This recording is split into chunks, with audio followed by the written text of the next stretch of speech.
Ahibati fillah, ketika kita berkomunikasi dalam rumah tangga, terkadang ada perkara-perkara yang memang mengiris hati, melukai hati. Tapi apa harus ditanggapin? Enggak semuanya harus ditanggapin. Coba dibuka Qur'annya di surat At-Tahrim ayat 3. Ini tentang rumah tangga Nabi SAW ya. Bagaimana Allah menegur nabinya ketika mengharamkan sesuatu yang halal ya. Karena beliau ingin istri-istrinya itu nggak berantem lah, ingin istri-istrinya semuanya ridha gitu. Akhirnya Allah tegur. Apa kata Allah di surat At-Tahrim ayat 3? Dan ingatlah ketika secara rahasia dan ingatlah ketika Nabi membicarakan secara rahasia kepada salah seorang dari istri-istrinya atau Hafsah suatu peristiwa. Maka tatkala Hafsah menceritakan peristiwa itu kepada Aisyah dan Allah memberitahukan hal itu, semua pembicaraan Hafsah dengan Aisyah kepada Muhammad, lalu Muhammad memberitahukan sebagian yang diberitakan Allah kepadanya dan menyembunyikan sebagian yang lain kepada Hafsah. Maka tatkala Muhammad memberitahukan pembicaraan antara Hafsah dan Aisyah, lalu Hafsah bertanya, siapakah yang telah memberitahukan hal ini kepadamu? Nabi menjawab, telah diberitahukan kepadaku oleh Allah yang maha mengetahui lagi maha mengenal. Barakallahu fikum. Nih, adab komunikasi. Tapi ketika Hafsah melakukan sebuah kesalahan yang dia menyebarkan rahasia, lalu Nabi SAW memanggil Hafsah, mendudukkan Hafsah, dan disebutkan dalam ayat ini arrafa ba'dahu wa a'rada an ba'd. Nabi menjelaskan sebagiannya dan sebagian Nabi tidak jelaskan. Nabi sembunyikan dari Hafsah. Karena memang ada perkara-perkara yang gak harus kita tuh detail sama pasangan hidup kita. Ada perkara-perkara yang kita perlu menutup mata kita demi menjaga rumah tangga kita. Mungkin ada 2-3 kesalahan, tapi kita fokus ke satu aja lah. Sehingga rumah tangga itu terjaga dari berbagai hal yang dapat membuat bunga itu layu. Jamaah rahimakumullah, dalam berkomunikasi dengan pasangan hidup, maka hendaklah menjaga niat. Jaga niat. Kenapa? Innamal a'malu binniyat. Amalan itu tergantung niatnya. Seorang yang niat menjaga rumah tangga demi agar anak-anaknya memiliki keluarga yang utuh, demi agar mereka memiliki ayah yang soleh, insya Allah niat ini akan menjadikan langkah-langkah selanjutnya dimudahkan oleh Allah Azza wa Jalla.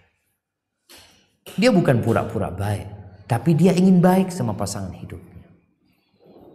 Maka bagi para istri, hendaklah menjadi sosok wanita yang humble, yang enak ngobrol sama suaminya, senantiasa tersenyum.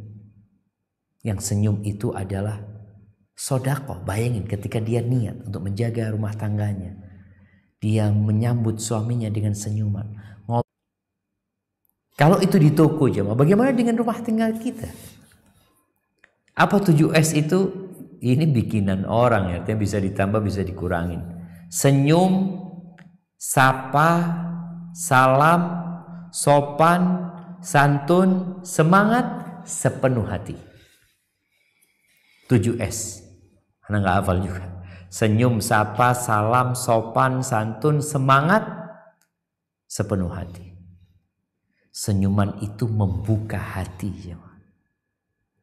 Orang kalau sudah dilihat dari jauh wajahnya muram, nggak ada senyum.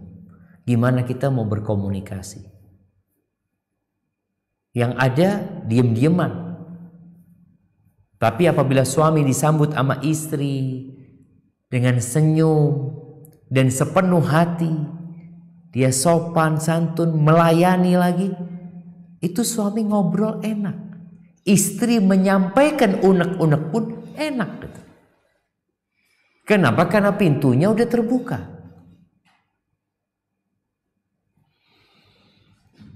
Kalau bicara salam, suami istri ini kadangkala gak saling mengucapkan salam. Karena merasa rumahnya sendiri, yang dia temui adalah suaminya sendiri. Kalau sama orang salam, tapi sama pasangan hidupnya kadangkala jarang salam. Maka tolong perbanyak salam setiap kali berjumpa sama suami.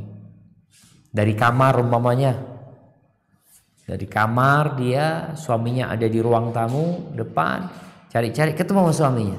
Assalamualaikum. Suami akan menjawab waalaikumsalam. Ini salam benar-benar akan menumbuhkan cinta. Bagaimana para sahabat Nabi ya, 2 orang itu berjalan bersama, tapi kadang-kala di tengah jalan mereka itu ada pohon yang mereka nggak bisa jalan bareng lagi. Akhirnya mereka satu-satu tuh, karena jalannya mengecil. Yang satu di kanan, satu di kiri. Ketika mereka selesai melewati pohon tersebut, mereka jumpa di depan, mereka mengatakan assalamualaikum. Kalau ini dipraktekkan dalam rumah, ketika seorang suami menjumpai istrinya, istri menjumpai suaminya, udah dalam rumah tapi di tempat yang berbeda gitu ya. Lalu dia mengatakan assalamualaikum, istrinya sedang masak, suami datang mengatakan assalamualaikum, ahlan wa sahlan. Suaminya mungkin sedang sibuk melakukan sesuatu, istrinya entah kemana, mungkin yang rumahnya 2 lantai, mungkin ada di atas, ketemu lagi bareng, assalamualaikum. Jadi ketika dipisahkan, kemudian berjumpa lagi, ucapkan salam. Yakin engkau, cinta itu akan tumbuh. Karena Rasul SAW mengatakan la tadkhulul jannah hatta tu'min wa la tu'minu hatta tahabbu.